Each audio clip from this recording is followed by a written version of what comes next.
Hello बच्चों, welcome to PSBI। मैं अवनीश आज लेके आया हूँ क्लास 8 का साइंस। हमारा चैप्टर चल रहा है माइक्रो ऑर्गेनिजम्स और ये हमारा इसका आज डे 3 है। ठीक है, इसमें हम पढ़ने वाले हैं आज हैबिटेट ऑफ माइक्रो ऑर्गेनिजम्स। क्या पढ़ने वाले हैं? पिछले क्लास में हमने क्या पढ़ा था? तो पिछले क्लास में हमने पढ़ा था टाइप्स ऑफ माइक्रो ऑर्गेनिजम्स। ठीक है, इसमें हमने आपको बताया था कि प्रोटोजोआ, बैक्टीरिया, वायरस वगैरह से कौन कौन सा रोग होता है, इसके बारे में आपको बताया गया था। आज हम पढ़ने वाले हैं क्या? तो micro habitats of micro organisms. ठीक है, इसका मतलब क्या है? तो हैबिटेट का अर्थ होता है क्या? तो आवास। ठीक है, रहने का जगह। ठीक है, माइक्रो ऑर्गेनिजम्स का अर्थ होता है सूक्ष्म जीव। तो यानी कि माइक्रो ऑर्गेनिजम्स यानी सूक्ष्म जीवों का जो रहने का जगह हो, यानी जो आवास होगा, उसके बारे में हम पढ़ेंगे। तो माइक्रो ऑर्गेनिजम्स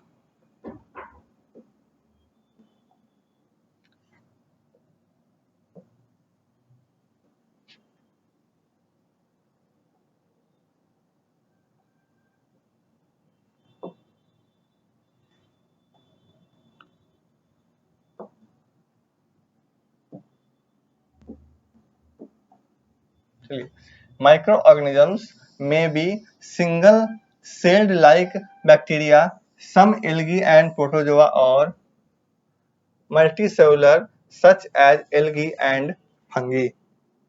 यानी कि जो माइक्रो ऑर्गेनिज्म है वो क्या है? तो माइक्रो ऑर्गेनिज्म जो है वो एक तरह का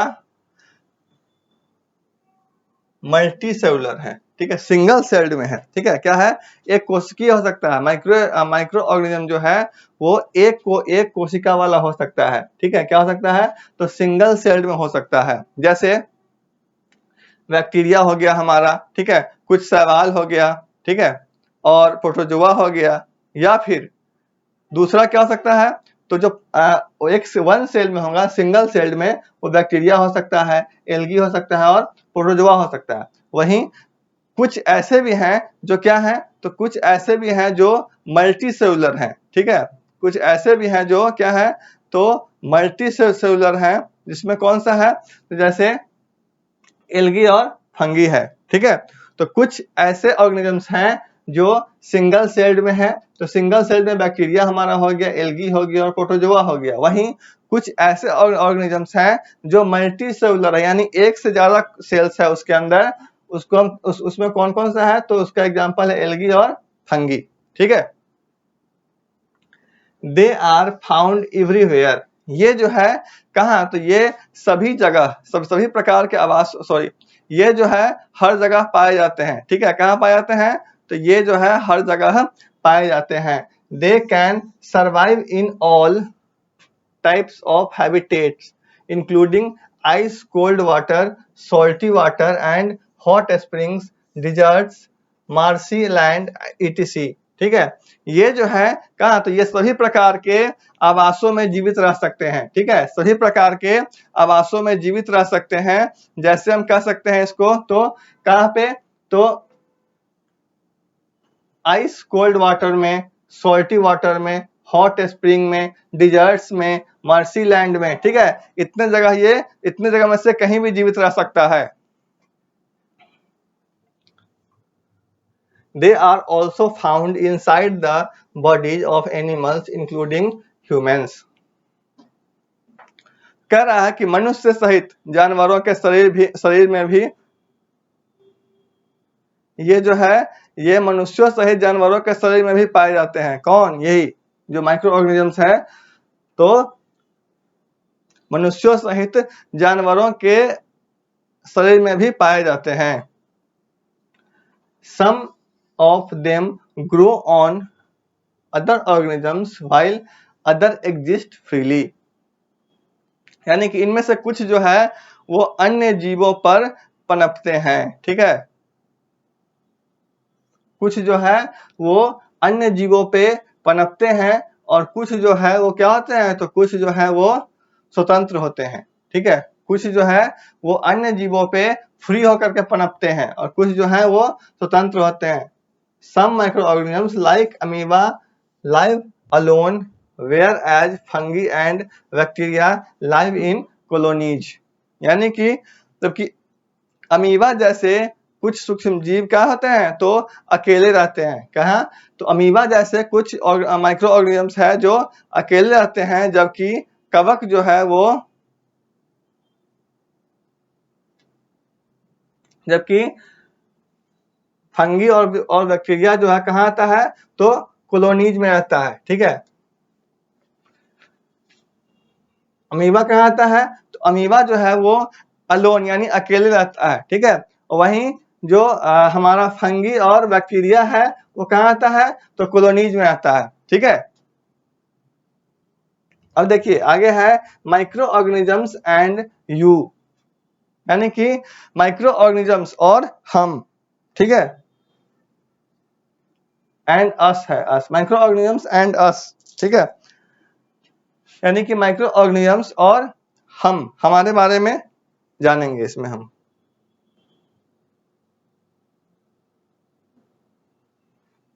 देखिए microorganisms play an important role in our life, यानी कि माइक्रो ऑर्गेनिजम्स जो है हमारे जीवन में बहुत महत्वपूर्ण भूमिका निभाता है। ठीक है, माइक्रो ऑर्गेनिजम्स हमारे शरीर में, हमारे लाइफ में बहुत महत्वपूर्ण भूमिका निभाता है। Micro organisms are divided into 2 classes based on their behaviour, उनके बिहेवियर के आधार पे जो है उनको 2 भाग में बांटा गया है। माइक्रो ऑर्गेनिजम्स को उनके बिहेवियर के आधार पे जो है उनको 2 भागों में बांटा गया है। एक है क्या तो फ्रेंडली माइक्रो ऑर्गेनिजम्स, दूसरा है हार्मफुल माइक्रो ऑर्गेनिजम्स।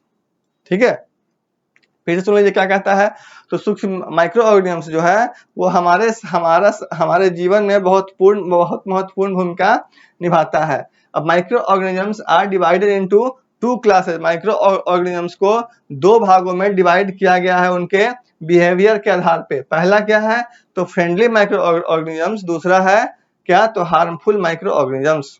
ठीक है,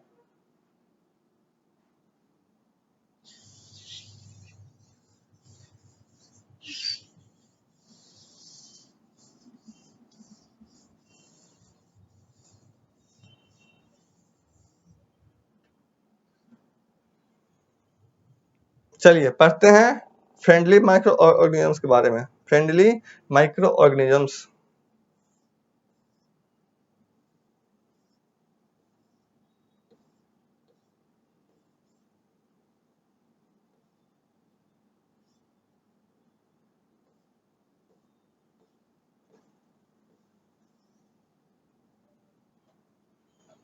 फ्रेंडली माइक्रो ऑर्गेनिजम्स। चलिए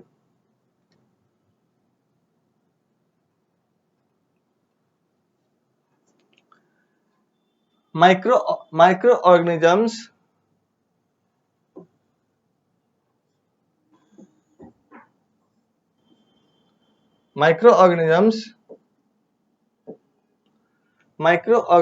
are useful to us in various ways। Micro organisms are used, यानी कि सूक्ष्म जीव जो है यानी माइक्रो ऑर्गेनिजम्स जो है हमारे लिए विभिन्न प्रकार से उपयोगी होता है। ठीक है, अब कैसे उपयोगी होता है तो इसका उपयोग हम कैसे करते हैं उसके बारे में देखते हैं, किस तरीके से हमारे लिए ये उपयोगी हैं। ठीक है, माइक्रो ऑर्गेनिजम्स जो है हमारे लिए विभिन्न प्रकार से उपयोगी हैं, तो कैसे उपयोगी हैं तो इसके बारे में हम देखते हैं। तो in the preparation of curd, bread and cake. ठीक है, कर्ड, ब्रेड और केक बनाने में क्या करता है तो आदि बनाने में हमारा मदद करता है। माइक्रो ऑर्गेनिजम्स जो है किस तरीके से हमारा मदद करता है तो कर्ड, ब्रेड और केक बनाने में। दूसरा है in the production of alcohol, यानी एल्कोहल के प्रोडक्शन में। ठीक है, एल्कोहल के प्रोडक्शन में हमारी मदद करता है। ठीक है, एल्कोहल के प्रोडक्शन में हमारी मदद करता है microorganisms. In the cleaning of the environment by decomposing organic matter into harmless air and useful substances by some bacteria.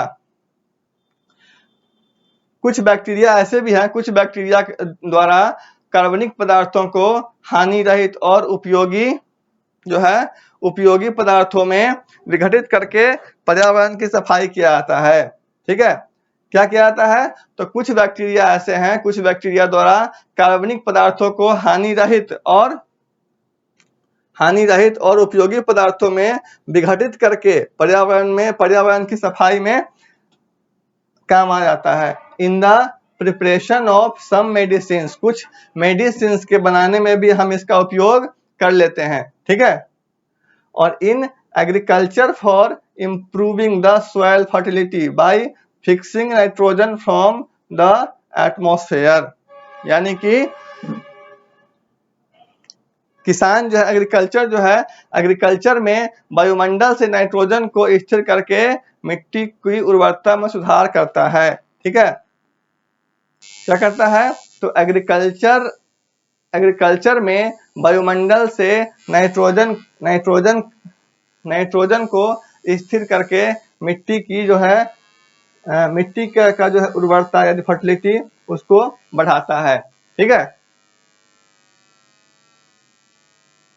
अब इसका जो है डिटेल से हम पढ़ेंगे नेक्स्ट क्लास में, कैसे making of curd and bread बनाने में हमारी मदद करता है, इसके बारे में हम करेंगे नेक्स्ट क्लास में, ठीक है। अभी के लिए इतना ही।